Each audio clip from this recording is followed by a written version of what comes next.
Good morning, St. Kitts and Nevis, and welcome to The Edge here on ZIZ Radio, 96.1 FM. I'm your host, Devonne, Cornelius, and thank you so much for joining me on the program for today, Tuesday, April 2nd, 2024. This program is also carried live on ZIZ TV, as well as our social media platforms, ZIZ Facebook page and YouTube channel. The numbers to call are 465-2555 or 718-577-2916, and we'll open the phone lines later for you to participate in the conversation. I'm hoping that you guys took the opportunity to rest if you needed rest, spend time with family and friends, or just do, the usual Easter, Good Friday tradition. You cook your conky, your saltfish, your mackerel, whatever you did. I hope you really had a great time. But it's back to work for some of us, as some people came back out to work yesterday, Monday. And for those of you who do not work on holidays, back out to work today.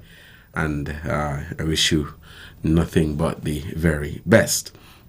Now, happening today, St. Kitts is joining the rest of the world in bringing awareness to World Autism Day, and other organizations across the country have also joined in the commemoration of World Autism Day, and it is a day to celebrate the diversity and the unique talents of individuals who have autism.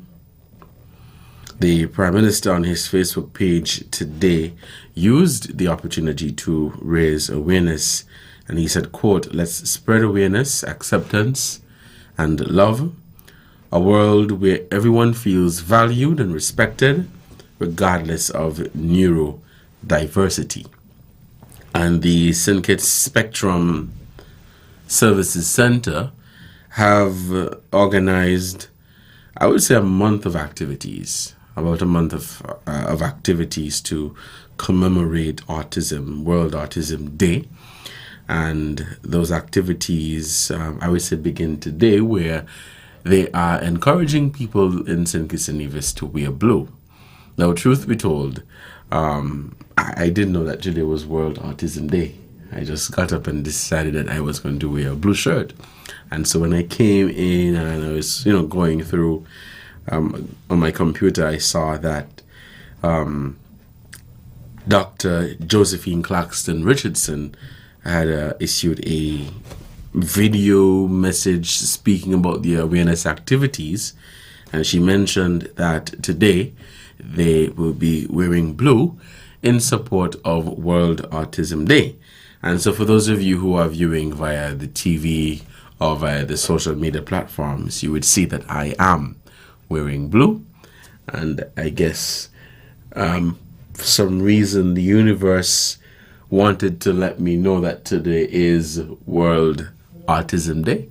And so I'm joining in the celebration. It's 6 minutes past the 11 o'clock hour. If you're just tuning in, you're listening to The Edge here on ZIZ Radio, 96.1 FM. I'm your host, Devonne Cornelius, and again, thank you so much for joining me. Now, the Livelihood Improvement for Family Transformation program has been officially launched. In other words, the online portal, is now open. And so persons can visit that link at lift.gov.kn. Again, that is lift.gov.kn. lift.gov.kn. The portal is open, and so you can go there and fill in the application. I think Social Security is offering assistance to persons 62 and older. But if I can share some information for the benefit of the listeners. So the LIFT program, as some of you may be aware, is cash benefits up to $600 AC per month to eligible families. They have information sessions tailored to expressed and implied needs, skills development, opportunities for personal and professional growth, referral services connecting families with essential programs and resources. The LIFT program prioritizes vulnerable families earning less than $2,500 monthly, and it says here, we focus on those most in need, including unemployed, heads of families, single-parent households, persons with disabilities, and seniors 62 years and older. The verification process: at present, only individuals who are currently receiving the PAP assistance for 2024 can verify their application information. Again, it says only individuals who are currently receiving the PAP assistance for 2024 can verify their application information.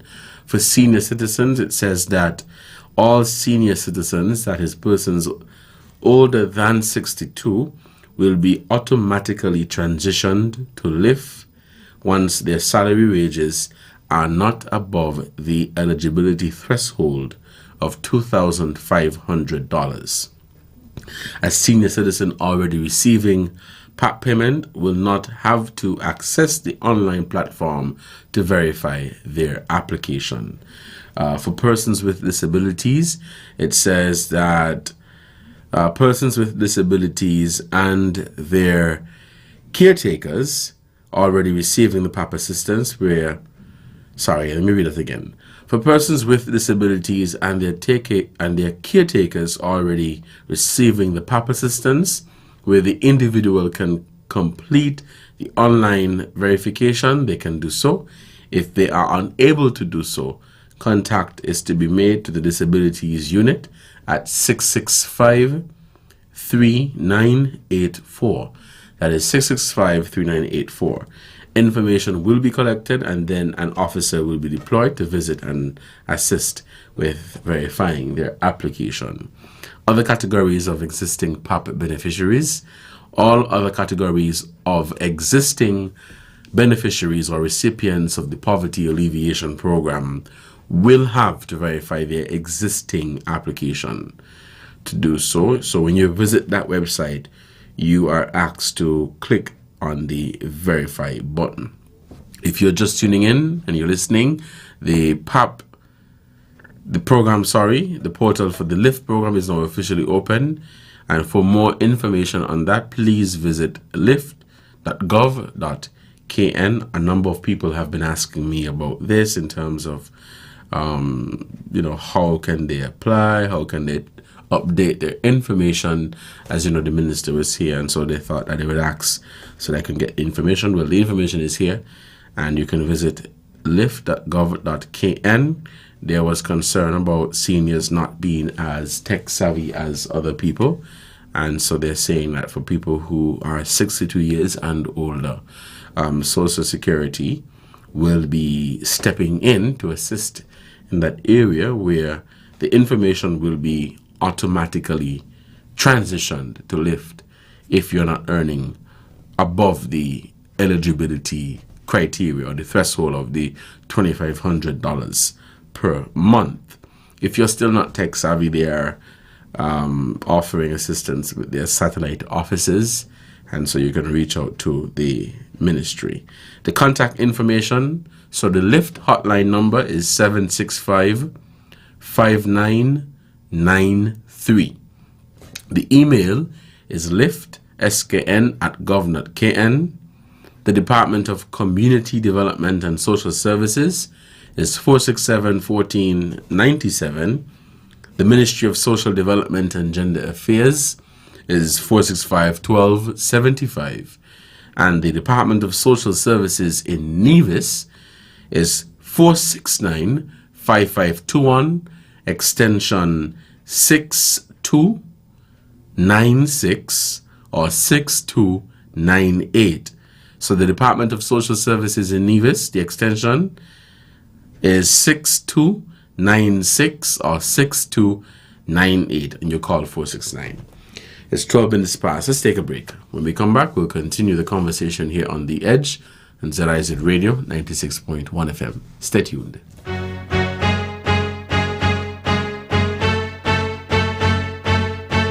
The future is unknown. Protect your life, your family, and your valuables from unforeseen circumstances. Let National Caribbean Insurance give you the peace of mind that you so deserve.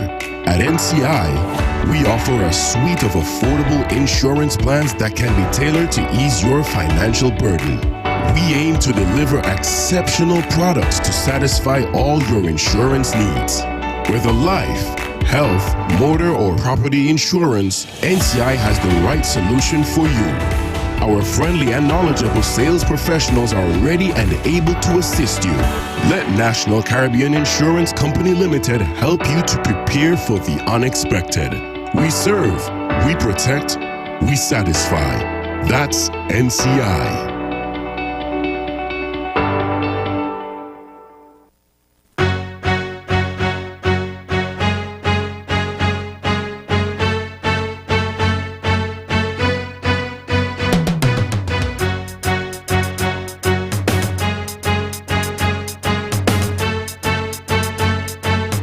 Get ready, St. Kitts and Nevis, for the first annual Jesus in the City Parade and Festival on Saturday, May 18th, 2024 at the Warner Park Stadium.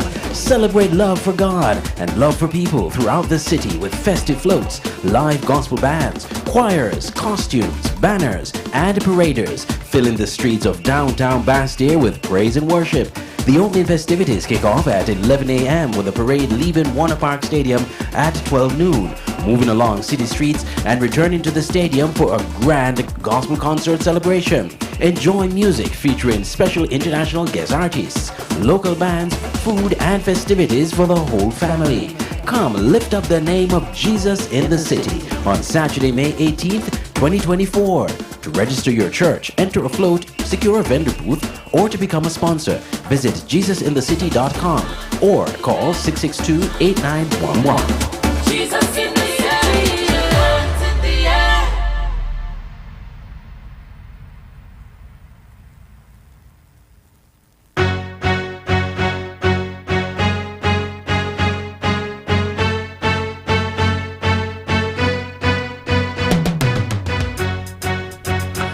Hello and welcome back to The Edge here on ZIZ Radio 96.1 FM.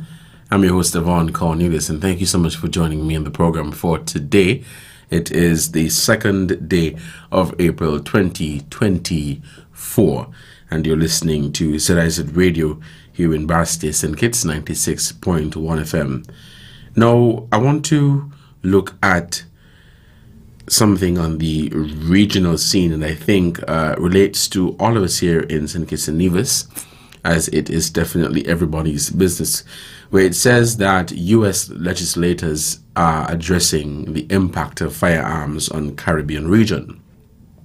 And if you have been listening to this program for some time and other programs in St. Kitts and Nevis, you would hear people speak on the impact that firearms have on the Caribbean region, and some of the efforts that have been taken by Caribbean governments and law enforcement agencies to implement stricter measures in response to gun trafficking and firearms and all of that.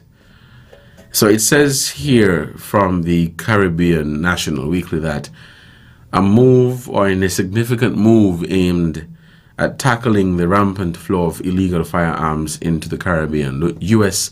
legislators have introduced a new bill garnering attention from both sides of the border.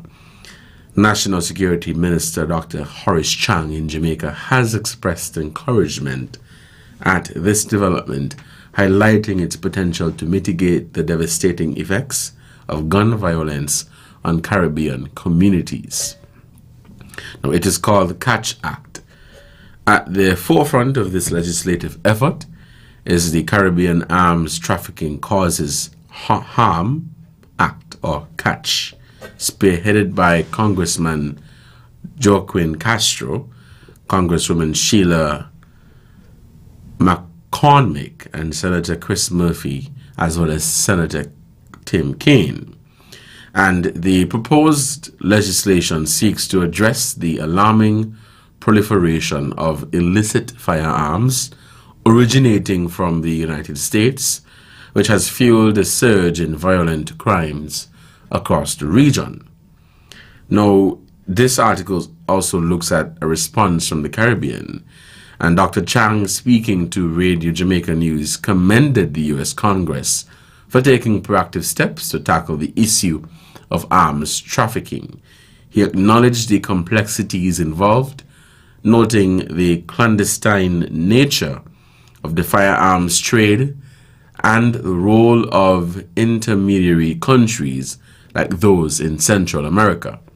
Now, despite these challenges, Dr. Chang emphasized the importance of holding manufacturers and traders accountable for the distribution of firearms that contribute to the Caribbean's security woes. Central to the Catch Act is the aim to enhance transparency and accountability within U.S. anti-trafficking efforts by imposing stricter regulations on the export and monitoring of firearms. The legislation aims to stem the flow of weapons that have wreaked havoc, particularly in countries like Haiti, with the crisis that is ongoing there, where gangs appear to be taking over, among the other instability. The tragic intersection of political instability and humanitarian crises in Haiti underscores the urgent need for decisive action to curb the influx of firearms originating from the United States. I always say we don't manufacture guns in St. Kitts and Nevis, to the best of my knowledge. We don't manufacture guns in the Caribbean, to the best of my knowledge. So if we don't manufacture these weapons, why do we have them in an abundance? Where are they coming from? Why are they here? And how are they getting into the country? And so it is good that legislation is being tabled to address the impact of the firearms in the Caribbean region. That is good. We can't dispute that. But what we also need in response to the negative impact of firearms on the Caribbean region, what we also need is, apart from legislation to say this, that, whatever, is real action. Is real action.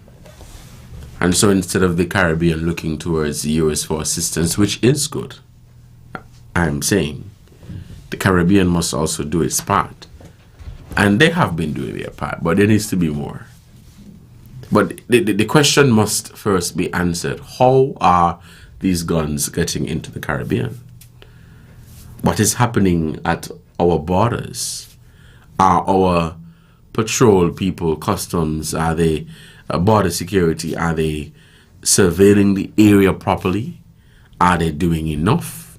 Do they have the necessary tools and resources to properly police the Caribbean waters and territories? Those are the very important questions that must be asked.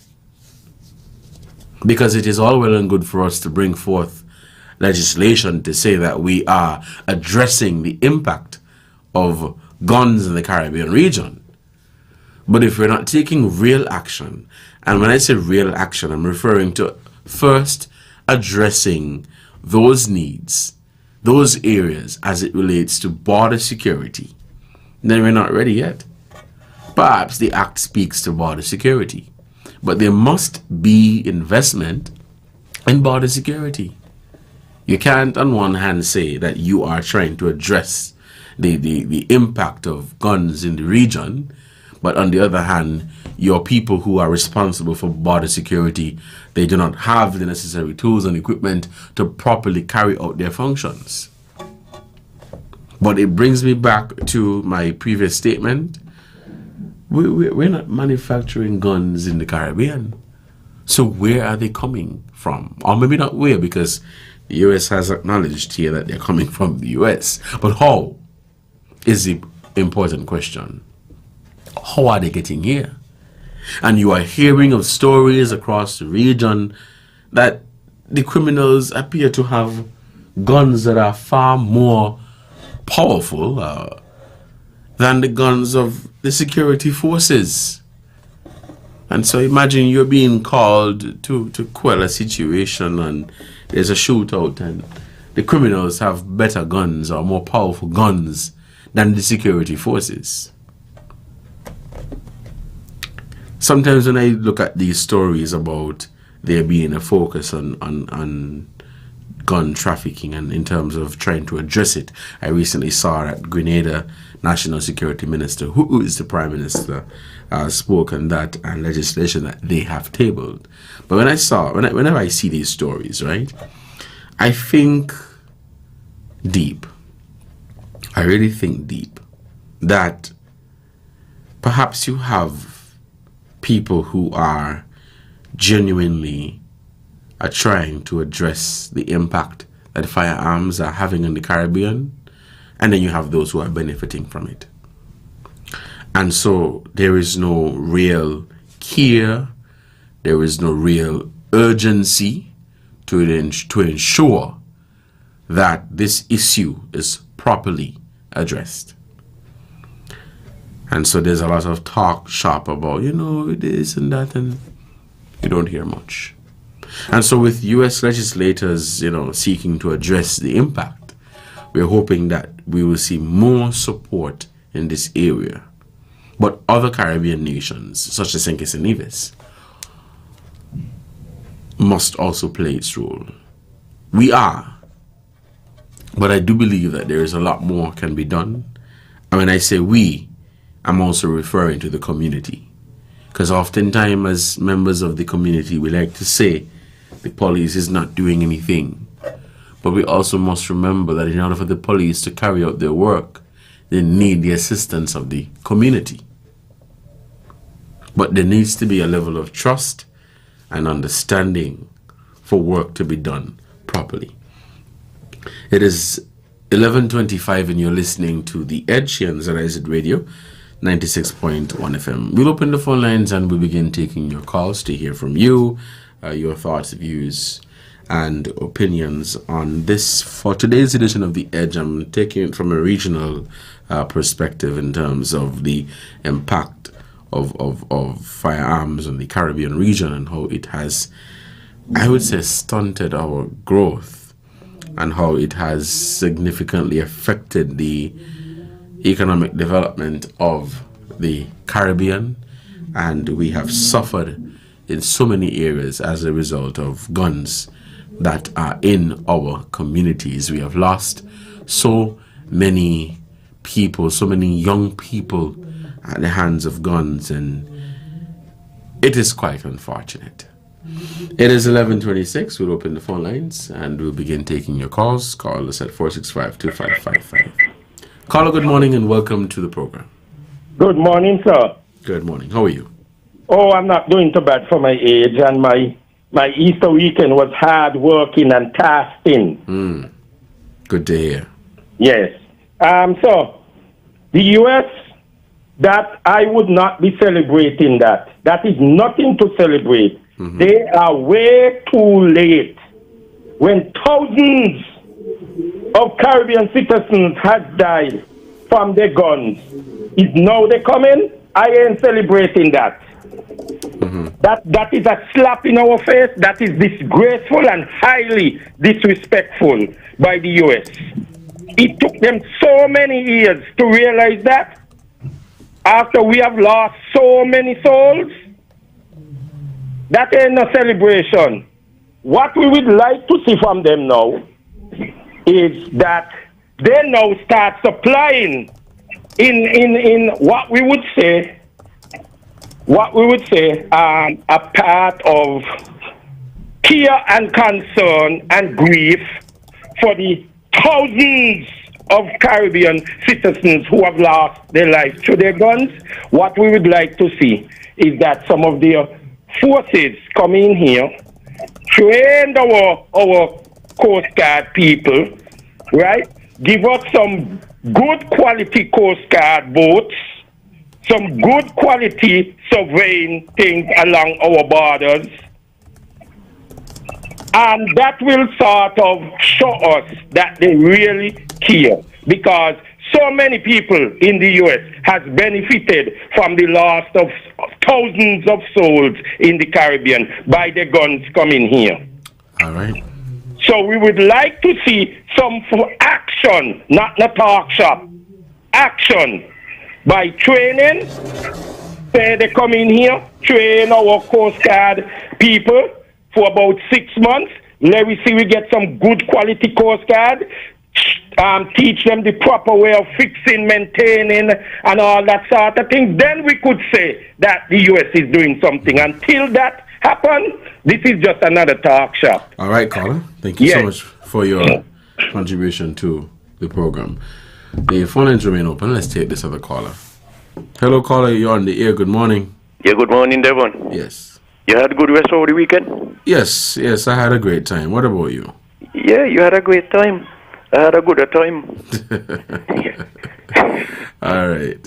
Hey, Devonne, I don't think you had born yet. 1980, when President Reagan became the President of America, there was an attack on President Reagan's life with a gun. And one of the gentlemen around him, Brady, by the name of Brady, he got shot. And since then, they've been lobbying for gun control. And up to now, they still ain't come to that agreement yet. Who should have gun and what kind of gun? It's only now they're talking about M16 and that, if they catch you with that.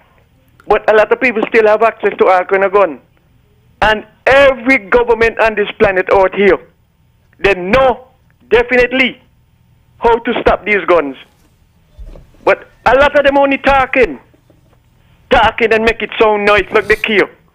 Care what?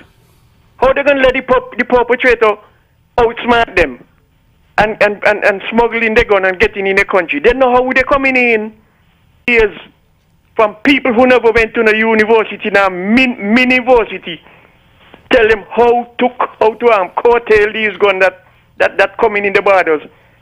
But they ain't taking us on because we ain't said we come from Oxford or wherever university.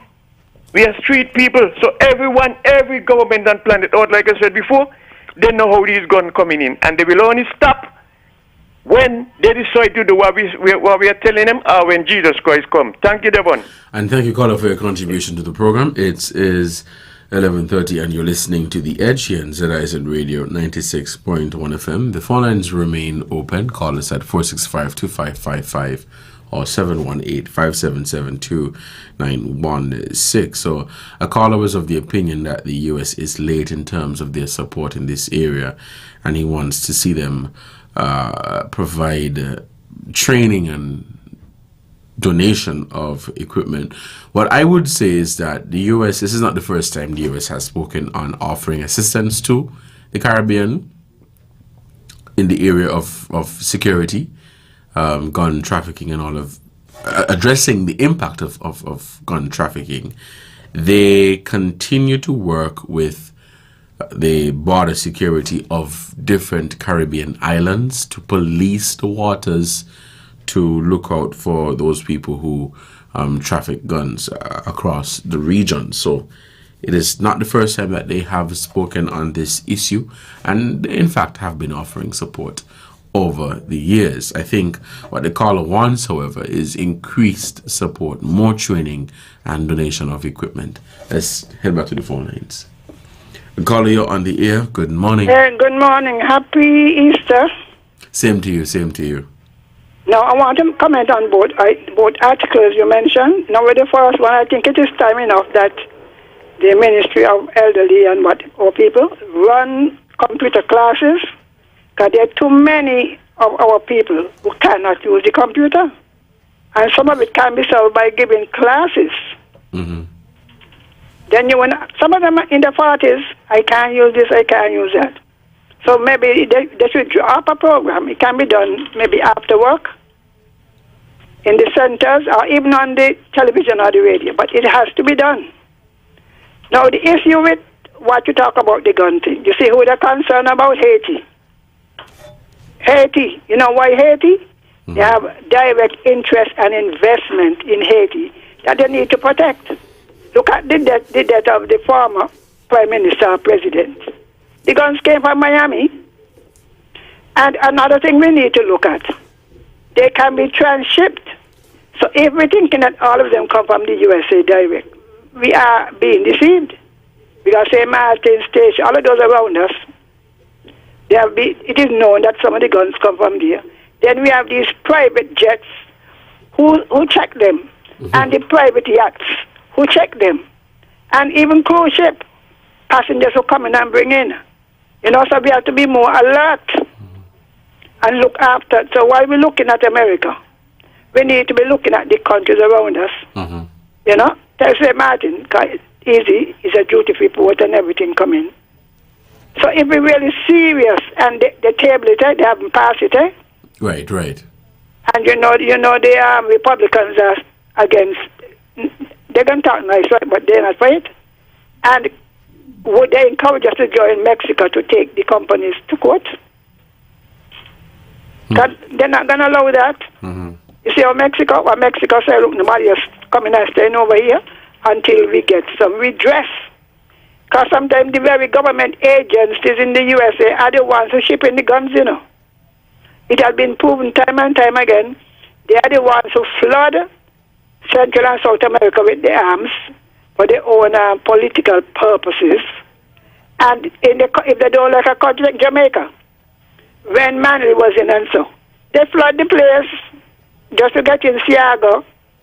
So they are known, maybe in all the Caribbean countries. In 1993, they flooded our place. They were flooded. So you see, when people, we talk about eat and wipe your mouth, that's what America is doing. Mm-hmm. All right. Thank you, caller, so much for your contribution to the program. It is 11:35, and you're listening to The Edge here on ZIZ Radio 96.1 FM. The phone lines remain open. So I was making the point that, the U.S. has been offering assistance over the years, but that the last caller made a very interesting point that I think I touched on earlier, is apart from the U.S. offering assistance to us in the Caribbean, we also have a role to play. And we must also look at the areas of weakness and seek to strengthen those areas.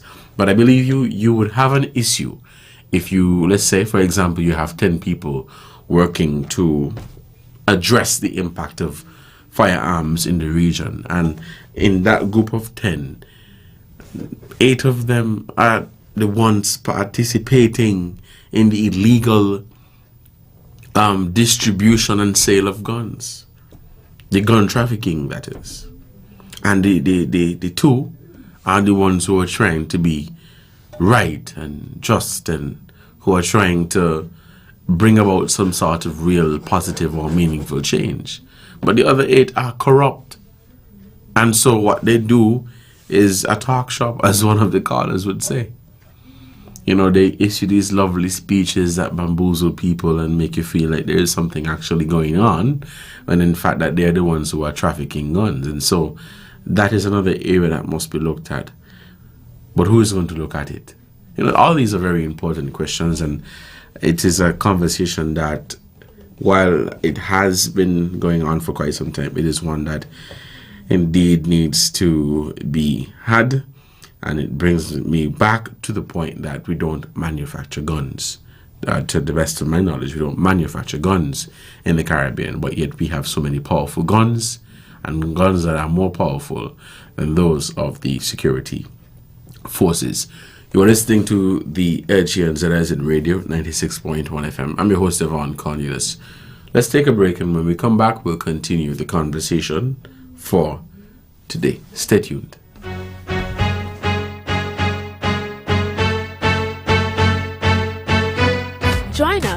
ZIZ TV for Youth Lounge with Skenator, a talk show on vital topics such as tourism, entrepreneurship, education, religion, sex education, and mental health, featuring experts from St. Kitts and Nevis and the Caribbean region. Tune in live on the first and third Wednesday of every month at 8:30 p.m. on ZIZ TV. Get ready, St. Kitts and Nevis, for the first annual Jesus in the City Parade and Festival on Saturday, May 18th, 2024 at the Warner Park Stadium. Celebrate love for God and love for people throughout the city with festive floats, live gospel bands, choirs, costumes, banners, and paraders filling the streets of downtown Bastille with praise and worship. The opening festivities kick off at 11 a.m. with the parade leaving Warner Park Stadium at 12 noon, moving along city streets and returning to the stadium for a grand gospel concert celebration. Enjoy music featuring special international guest artists, local bands, food, and festivities for the whole family. Come lift up the name of Jesus in the city on Saturday, May 18th, 2024. To register your church, enter a float, secure a vendor booth, or to become a sponsor, visit jesusinthecity.com or call 662-8911. Jesus in the city, hands in the air.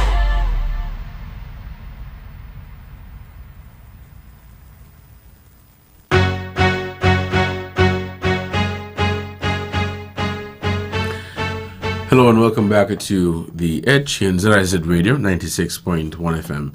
I'm your host, Devonne Cornelius, and thank you so much for joining me on the program for today. If you're just tuning in, I was looking at a story on the regional/international stage where the U.S. legislators address impact of firearms on the Caribbean region, and it also spoke to the Catch Act. That is the Caribbean Arms Trafficking Causes Harm Catch Act, and it is spearheaded by Congressman Joaquin Castro, Congresswoman Sheila McCormick, Senator Chris Murphy, and Senator Tim Kaine. And again, the proposed legislation seeks to address the alarming proliferation of illicit firearms originating from the United States, which has fueled a surge in violent crime across the region. And callers have been giving their take on this. As I mentioned earlier, a caller said that the U.S. was late and thought that the U.S. is offer more support in terms of training and donation of equipment, etc. Let's take this call. Hello, caller. Good morning. You're on the air. Yeah, hey, Devonne. Yeah.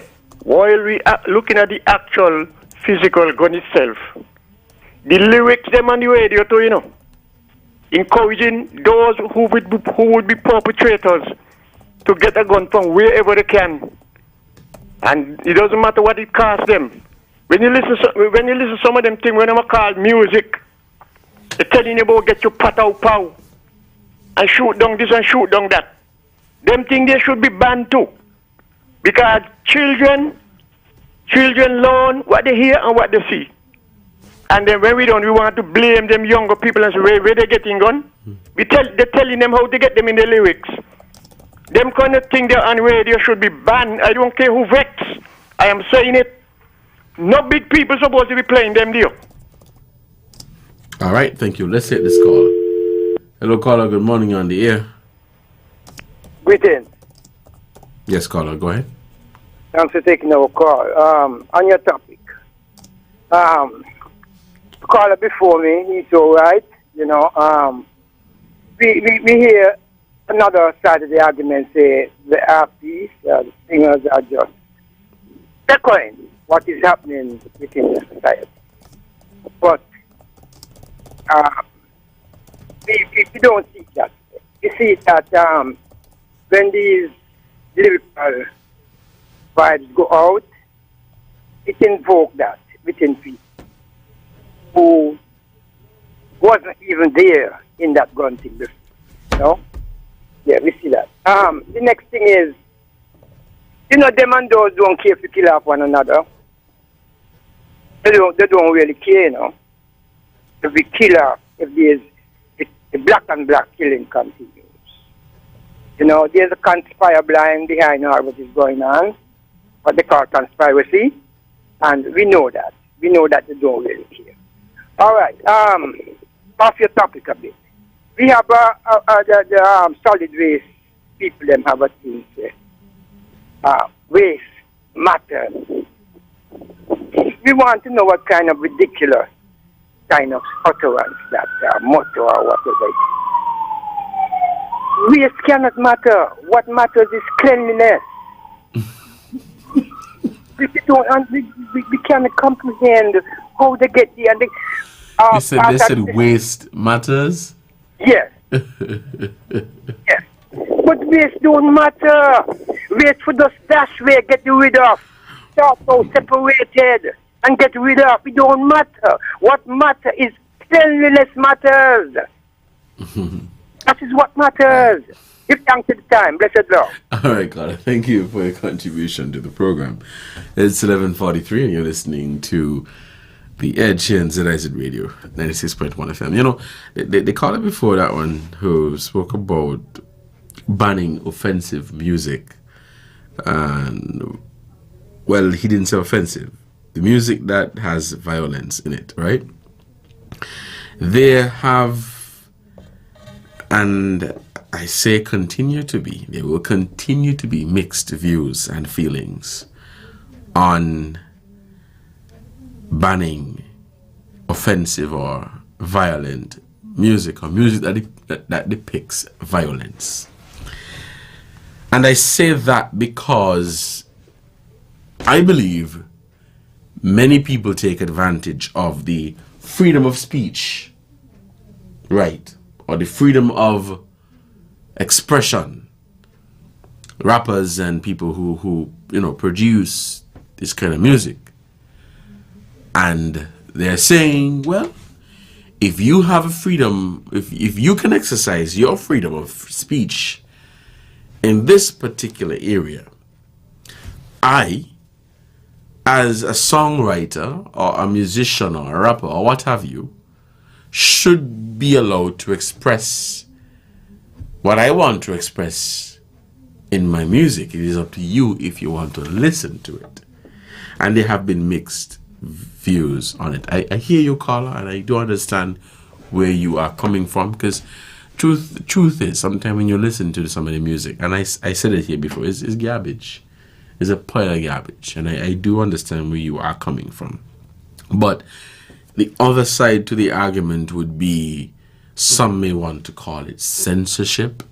Some would say that they have a right of freedom of speech and freedom of expression. Some would say music has had a bad impact on life and the livelihood of people. You know, all of these things people have been talking about and looking at. But I do definitely hear where you're coming from and trying to tie it into the whole topic of gun trafficking, because you see these music videos, even though they do say that the guns are props, you see these music videos that are promoting and pushing the violent life and the what should I say, the thug life or the gang life. Yeah. It's 11:46. The phone lines remain open and we're taking your calls. Let's head back to the phone lines. Hello, caller, you're on the air. Now, there is something called social responsibility, which we have not developed. Because some of them are so explicit. I just hear them. I just call them, say, come here, you're listening to it. They tell you how to kill, where to kill.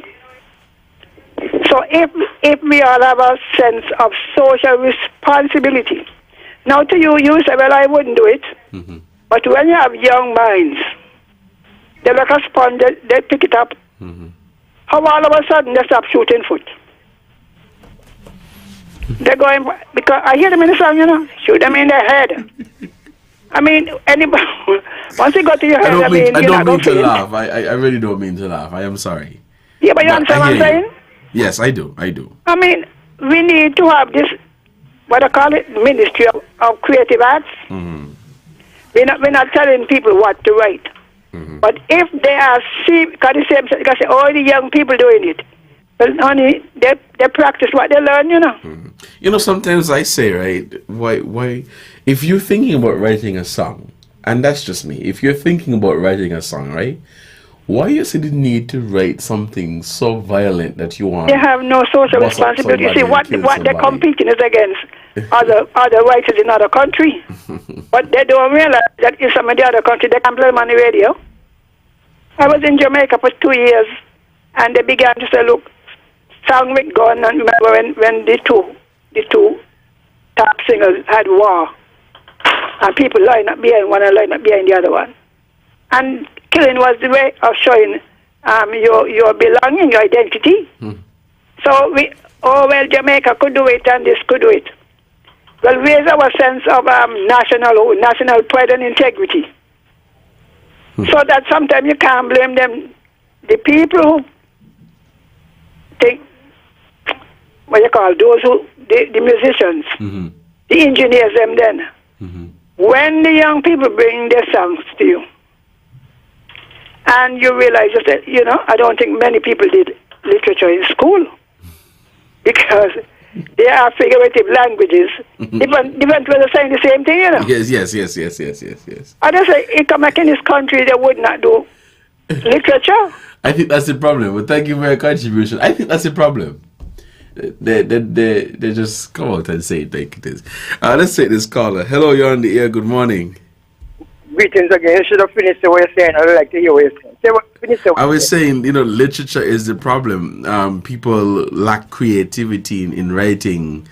And so they say they need, instead of writing something meaningful and impactful that benefits the community, they write garbage about shooting people. Like all of these violent songs is the same thing. Shoot, kill.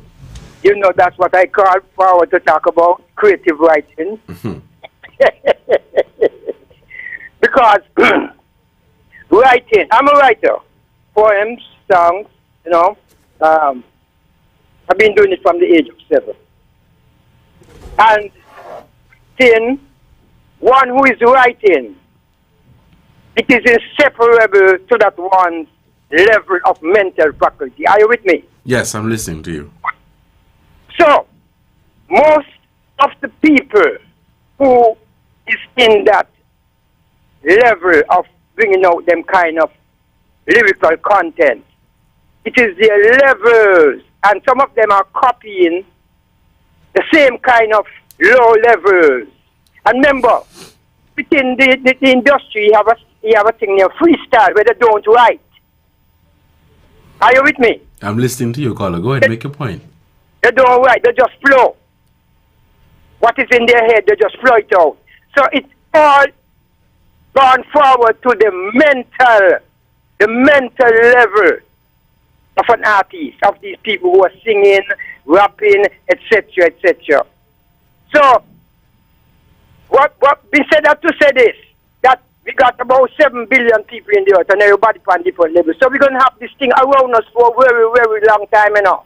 And we keep saying, those who are not on that low level have to just band together and get rid of that low level by saying enough is enough. Yeah, that's the conclusion of it. All right, caller. Thank you. It will always be around. If that, blessed love. Thank you. Thank you for your contribution to the program. It is 11:51. You're listening to The Edge here on ZIZ Radio 96.1 FM. Do we have any more callers on the line? We don't. It was a really good conversation. Looking at guns and the impact. Well, we didn't go deep.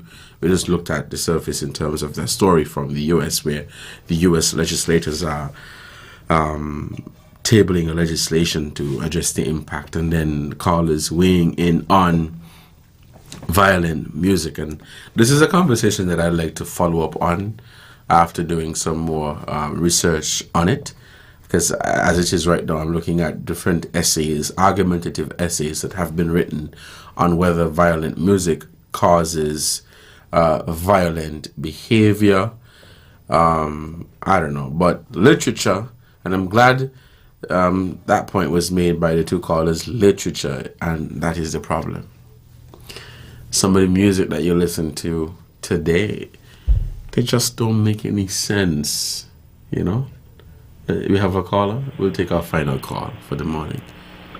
Hello, caller. Good morning. Yes. Yeah. Good morning, man. How you doing, man? I'm doing good. You know, like really and truly, man. We got a lot of hypocrisy in this thing. You know what I mean? It's all about the money. Everything comes down to the money. Really and truly, we glorify these artists. You know, they had a situation where, you know, the blacker artists from coming into Sinkers, but yet still a local artist was given the key to the city.